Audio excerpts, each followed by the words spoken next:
Hello and welcome to the Undressing the Spirit podcast, where sex and spirit go hand in hand. Join me, Tamara Powell, on a no-holds-barred adventure into the psyche and beyond every conceivable limit.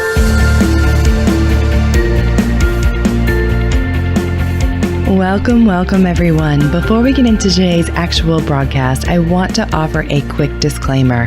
This very powerful and moving conversation with Deva Logan does feature explicit language and topics, including things like interracial dating, the patriarchy, etc.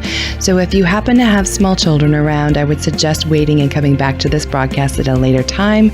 And if you happen to be triggered by certain themes regarding perhaps feminism and sexuality, or spirituality and transcendence through intimacy, this may not be the episode for you.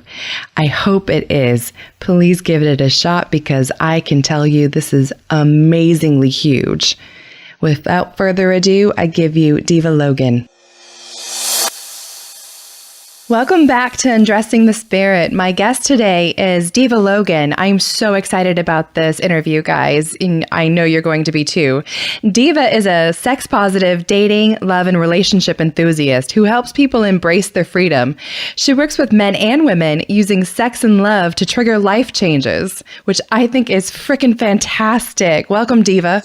Thank you. I'm so excited to be here today. Yeah, definitely. Right. We were just talking before we got on about how we quote unquote met because we met on social media and I can't even really remember, which is kind of fun. I just know that you stood out. I'm thinking on either someone else's profile or in a networking group as someone I just had to connect with.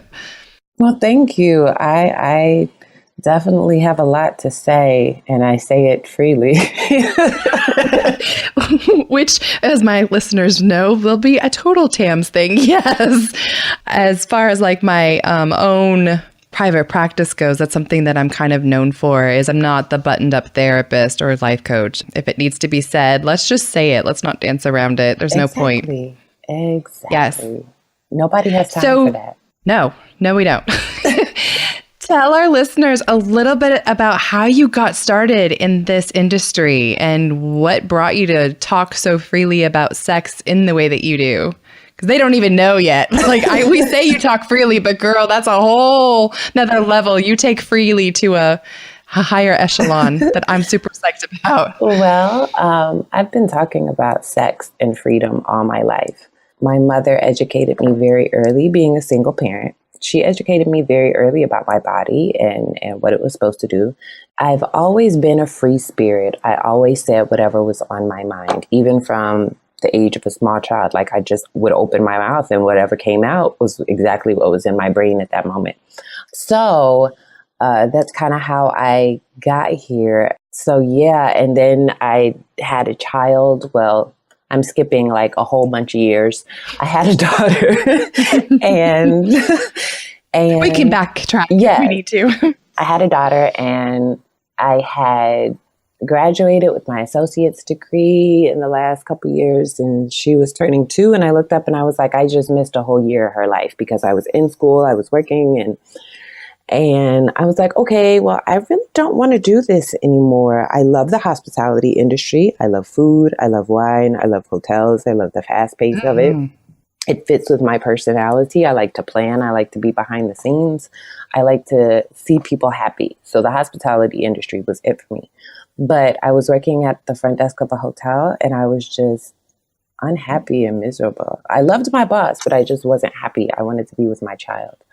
And so I quit my job and I was like, this is what I'm going to do. I'm going to help people. And people had always come to me for advice about sex and relationships. And I remember a girl who was getting married and I grew up Seventh-day Adventist. So sex was not necessarily at the top of the discussion, even though I was the person having it and talking about it.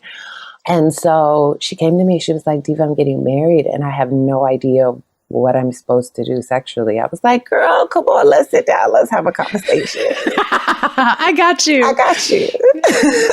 And so I took all the things that women had poured into me over the years, tricks and things that I had learned on my own.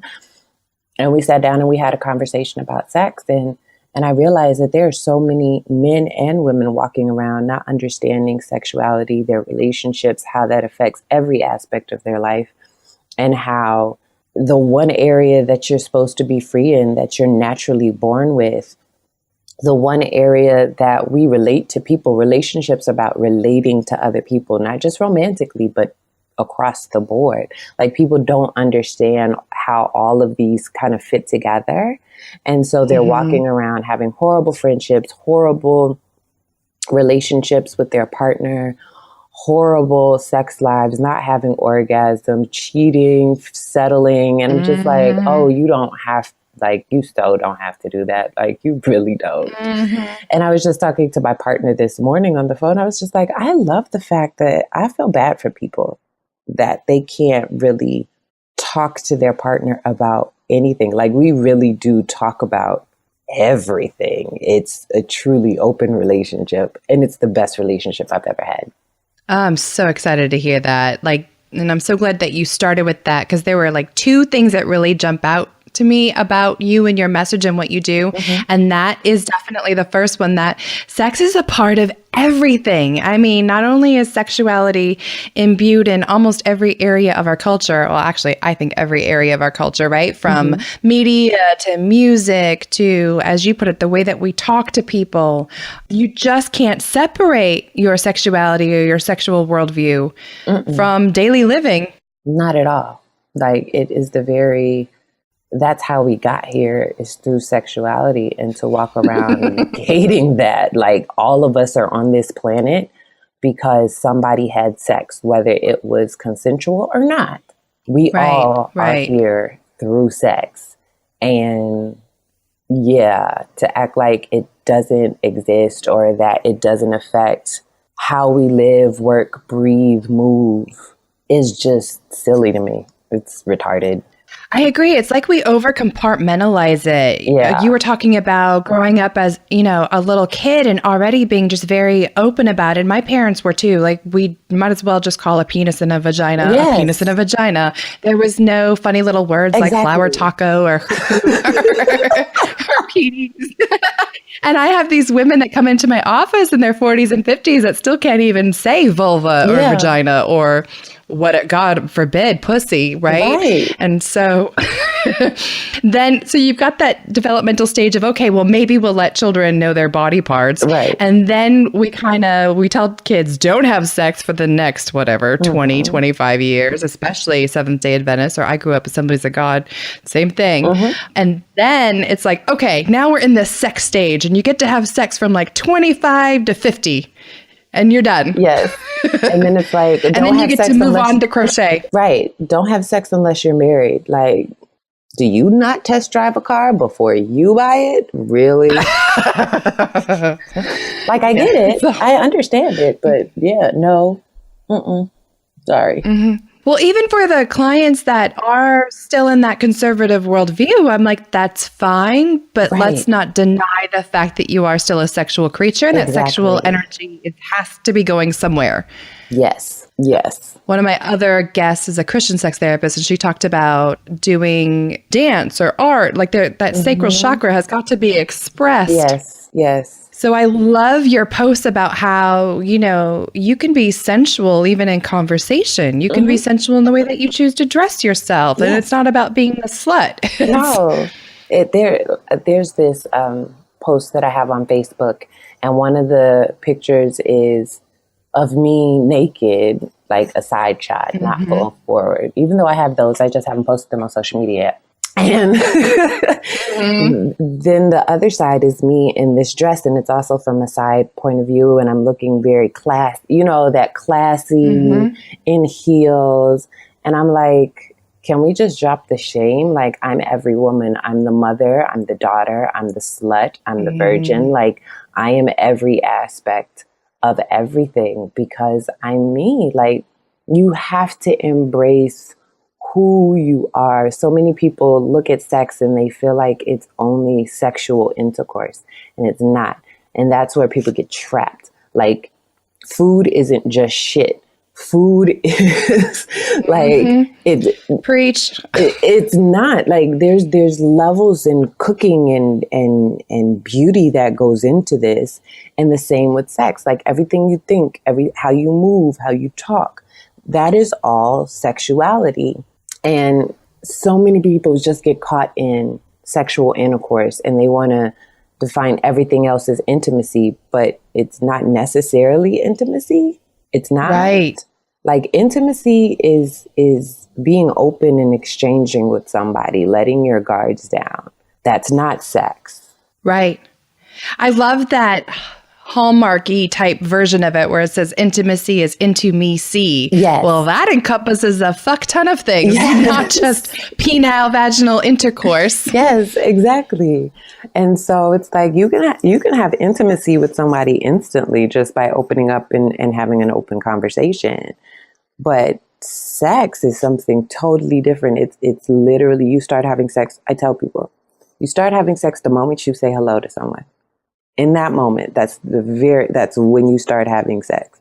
Because before that, I saw that post. I love that. And so many people were like, what, Deva? Yeah. What the hell are you talking about? I am in a committed relationship. I am not having sex with people. It's like, yes, you are. There's so many different levels and areas of attraction. So whether you're attracted to somebody mentally, physically, emotionally, spiritually, it's all attraction. And it's all a sexual exchange. Because if you're sitting there and you're looking at somebody and you're thinking about like, wow, they're so awesome. They're so great. Like, I really love what they're saying. You're mentally masturbating yourself because it's giving you gratification. Like that's where sex starts. I love it. Hello. And so a bunch of people walk around mentally masturbating themselves and having sex with people and not actually allowing them that whole process to fully move through to then express. No, they shut it down. Yeah. So that's one of the areas. So funny, people get freaked out by that dopamine, and yet that's what kind of runs our lives. I'm like, your brain's lit up like a Christmas tree on purpose. Yes. I'm like, listen, that's our one free pleasure center. Like, it's free, people. It's right. Yeah, and it's good for you. Yes. Yeah. You will live longer and enjoy life more when you just give over to it and realize that it doesn't have to be something that freaks you out. It doesn't have to be taboo. It doesn't have to go against your religion. It doesn't mean that you are, necessarily lusting after someone. It's about the enjoyment of pleasure in life. Yes. Exactly. Which, if we're going biblical, is a God-given thing. Exactly. He gave you that dopamine. Exactly. Yes, yeah. I'm right there with you. I love that. The second big message that really struck me about you is, and I'm going to be wading into some hot water, but I fucking love that hot water. So let's just dive right in, is the way that you bring culture and race into the conversation. I was hoping you were going to talk about this. I'm so excited. I am like, my favorite thing I think that you have ever written is the open letter to a white woman. And it's not just because I'm white, but I thought, oh, no, she didn't. But you did. And it was fantastic. Can you tell our listeners a little bit more about that and why you wrote that? Oh, my goodness. Yes. I was hoping we were going to talk about this today, but I wasn't sure. Okay, good. I was hoping you weren't going to be like, ooh, Tamara, no, not that one. The way that open letter came about, I'll give you a little bit of backstory. I live in Spokane, Washington currently. And when I moved here, I realized it really wasn't a decision, but I realized that if I wanted to date and get out and enjoy men, that I was going to be doing this with predominantly white men. I have been in Spokane almost 3 years and only been on one date with a black man. One. Well, no, two. So 2 in almost 3 years and was dating regularly. So yeah, wow. I decided that another reason why I started my business is because I wanted to teach white people what it was like to be a person of color in the United States, especially online business owners, because we're global entities.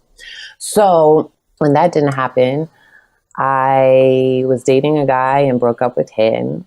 And I started just thinking about like, Black women, white men, white women and Black men, and this, where we are in the country right now, in the US specifically, and our president, and all these things that are coming at us right now. And so I wrote this blog called Black and White in American Love Story, which was just about interracial dating. And I sat back and I began to look at these parallels between Black women and white men, and Black men and white women, and how energetically and historically white men and Black women have been energetically aligned in the amount of responsibility and pressure that society and life has placed on them. And I'm only specifically talking about the United States. So Sure. I was looking at that and I started kind of peeling back those layers. And I began to look at white women and Black men, and historically in this country, the level of responsibility that they had been given over the years. And I was like, there are some interesting things here. Like, I can't believe people aren't talking about this. Am I the only person who saw this or who's noticing this? And I was like, okay. So I started writing open letters. And I haven't put out any more yet because I decided they're going into a book. And so I'm just going to keep them all to myself right now. But it started off with white women and sexuality. And I just began to look at the historical path of white women going as far back as England and Puritanism and Christian history, and how like white women have gone on this path.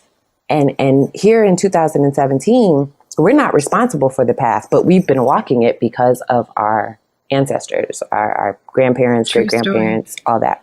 And essentially this path has been laid out for white women to say, okay, you go from your husband's home, from your father's home to your husband's home.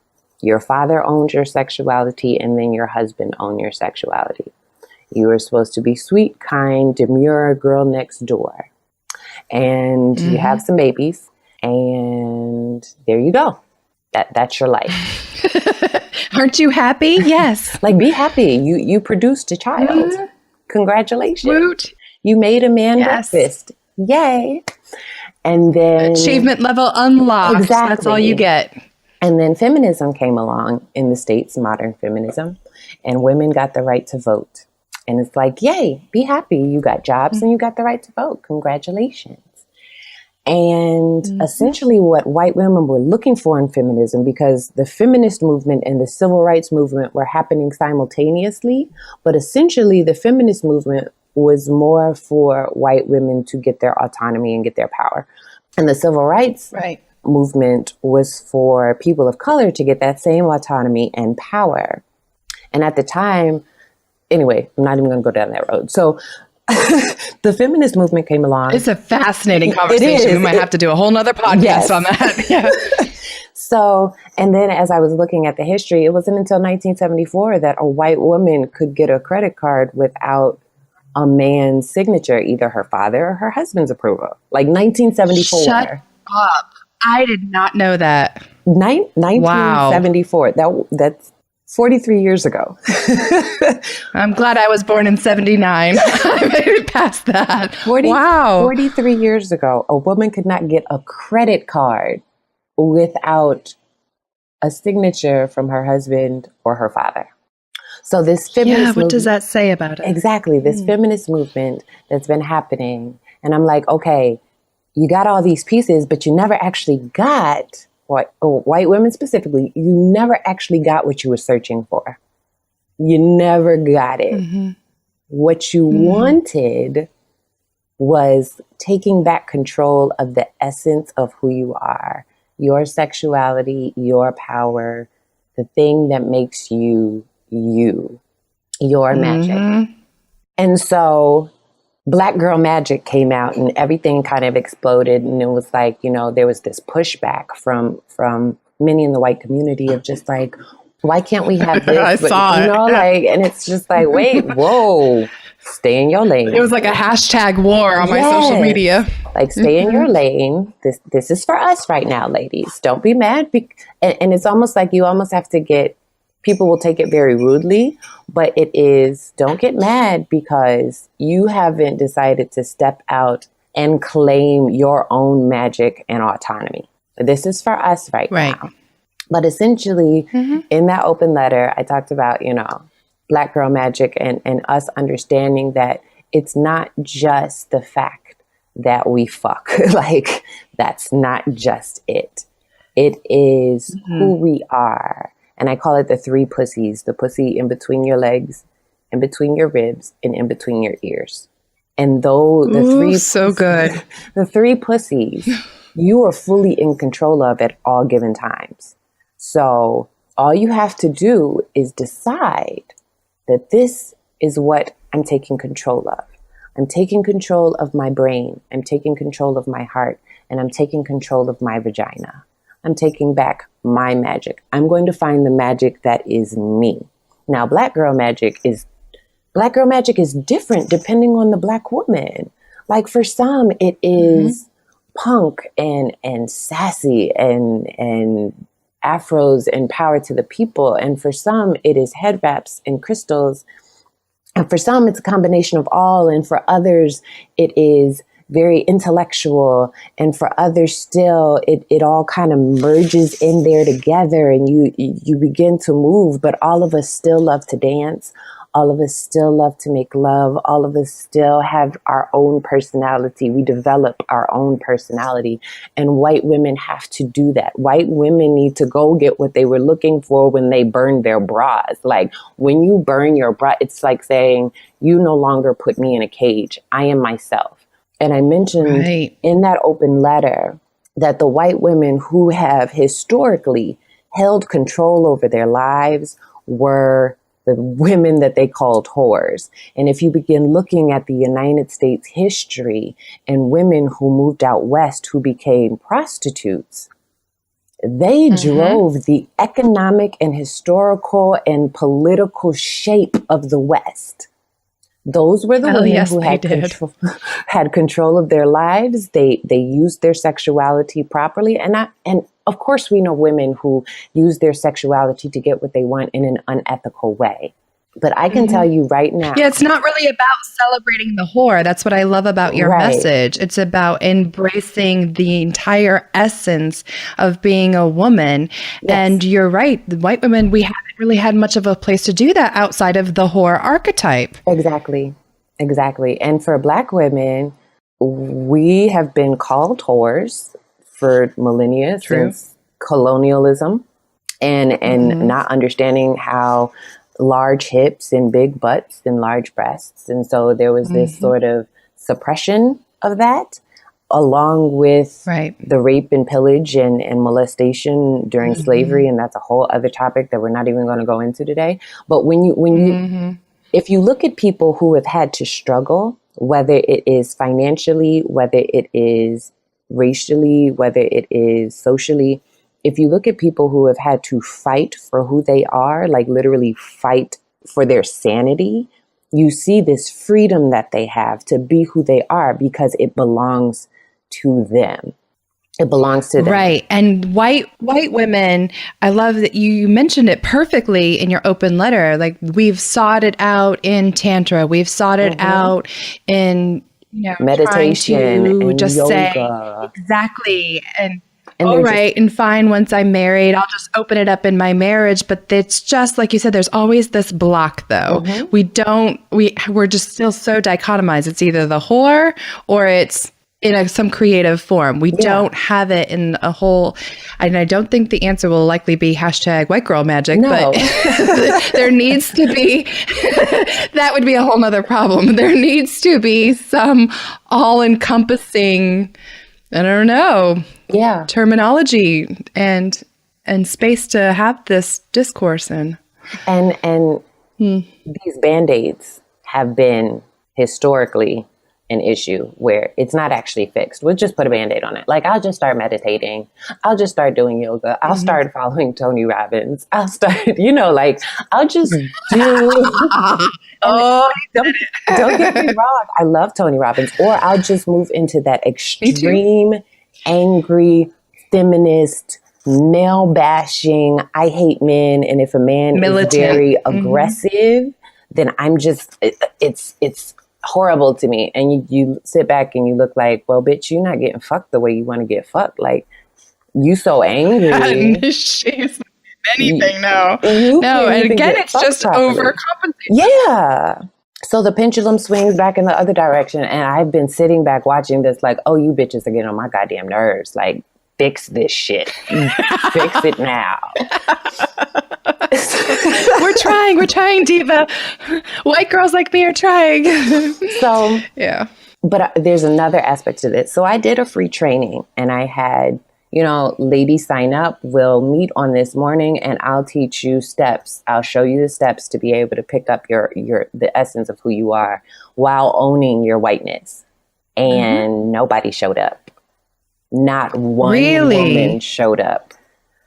Wow. That just tells us how far we have to go, that they're not even ready to have that conversation. Exactly. And one of the girls, she signed up for it, and she had hit me up that morning like, Deva, like, am I going to have to talk? I was like, yeah, it's an interactive conversation. Like, we have to talk. And so later on in the day, I asked her, I said, why didn't you come? And she was like, oh yeah, how was that? She was like, well, I was afraid that you were going to have me talk, and I was going to have to chant pussy. And I was in my head, I just kind of laughed. Like, that's exactly what I was going to have you do.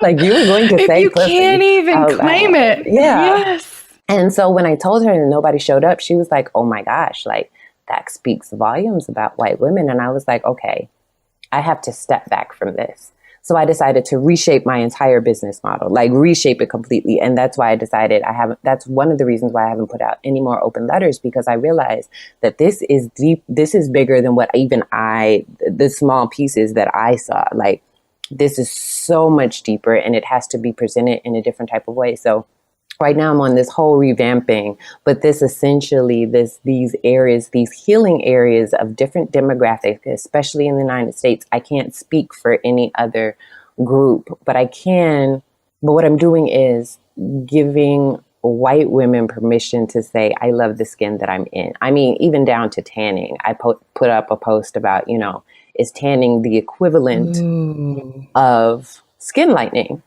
Like, why don't you like your skin? Oh, girl. That's powerful. Yeah. Because really, that is the essence and the core of what you are saying is, regardless of the body you are in, regardless of your cultural heritage, it is about uncovering your authenticity and embracing your sexual power in that. You don't have to be any fucking archetype. You don't have to be the Black Panther or the Barbie doll or the yogi. Or it's about bringing all of it into you. Or the emotional person, or, the goth, or the nerd girl, or the nice girl. Like, just be yourself. Because you're all of those things. You are sparking my brain. Because seriously, that is a huge point. And it's psychologically based. Like, this actually brings up a lot of my graduate training in psychology, because as human beings, we know tend to do better with feeling good about themselves when they have a role to play. Exactly. And it goes beyond just role play in the bedroom. It's like, so we love to subgroup. And if I can say, oh, I'm an emo girl, then it gives me guidelines, and I don't have to explore myself. I can just go along with, this is what sex looks like in this group, and this is what sex looks like for a yogi. Exactly. But yeah, it really is about embracing who you are and bringing all aspects of yourself and showing that freely. Like, you don't have to just hide. But I realize that there are certain areas that women have to work through. So essentially, in me shifting my business model, I have removed the one-on-one coaching. I pretty much don't call myself a coach anymore, even though my website does, which is something that I got to work on. Anyway, I'm moving more into live workshops. What are you moving towards? Yeah, perfect. Live workshops, live events, some online ones, some like podcasts, and I am starting a podcast as well. So you'll have to come on my podcast once I get my laptop and my laptop I would be honored. And so having podcasts discussing all these issues that affect us, from polygamy to revenge porn to openness to skincare to everything, and doing live workshops, because I realize I do better with people if I can see them, touch them, hug them, feel them, and they can see me, touch me, hug me, and feel me. Because on social media, most people don't understand that the way that I speak, like here, I can say something and I'm really not angry, but those are just the words that I choose. So they really don't understand without the explanation. And on social media, nobody has time for that. I have a 3-year-old. So moving in the direction and really working on this book and getting it put out there and getting it out to the masses, along with constantly spreading this message, because there's so many different layers of these issues, especially with Black and white America. Not saying that the other communities in the US don't have these issues, but this is one of the biggest, outside of the Native American communities, this is one of the biggest stains in America. And it's time somebody dealt with it from a different point of view. And so giving people their power back and removing fear and removing frustration and removing the desire to, I've been working so hard and now I want to rest and somebody to take care of me, but that's not really reality. Like all these different areas that are chipping away at us as different communities. And if we're really going to work together, we all got to heal our shit. So yeah, that's essentially... Could not be said better than that. That's essentially what I'm moving to. And we all got to heal our shit. We all got to heal our shit. And when you heal your shit, then you can give permission to somebody and be like, you know what? You got your shit going on and I see you and I understand it. Brene Brown says it great. Like you become empathetic because then you have your boundaries and you can be like, I see you because I've been there, but I don't have to talk to you though. But I see you. I see you haven't healed your shit. Yes. And I'm still healing my shit and you're going to trigger my shit. So you stay the fuck over there. I'm going to be over here. And that's fine. And once you heal your shit, we can talk. But until that date, I'm going to be doing this over here. I love you though. And I understand I can give you empathy, but she didn't say it quite like that. But that's my interpretation of what Brene Brown said. That's the diva paraphrase. I like it. Boiled down diva style. Exactly. Diva, where can our listeners find you? You're all over the place, and I'll put those links in the show notes. But what are some of your favorite ways that listeners people can find me on Instagram, Twitter, Facebook, my personal and my business page. A lot of people follow me on my personal page just because I'm most active there. I'm actually considering taking down my business page and just operating from that space, but I know I need it anyway. And my website, but please forgive that my website is currently undergoing transformation. So once I get a laptop and get all that back up and going, everything will be updated and fixed and all that good stuff. But yeah, find me on Facebook. That's where I have most of my conversations. I'm one of those people that actively interacts with her community. So I talk to people and I will have like hour-long conversations. Yes, she does. Popping in and popping out. I'm always, because I need to hear what the world is saying. And what the world says is what I take into my brain and fix it around and see it and look at it from every possible angle. I really am. That's why I call myself an enthusiast. I'm enthusiastic about life and other people's lives and people's whys and understanding and looking at it. And why do you feel this way? And that's just how I operate. So, and then I take all that information and regurgitate it into something different. So yeah, that's where you can find me. I love it. I love it. I love you. I love your message. Thank you so much for being on today. Thank you for asking me and having me.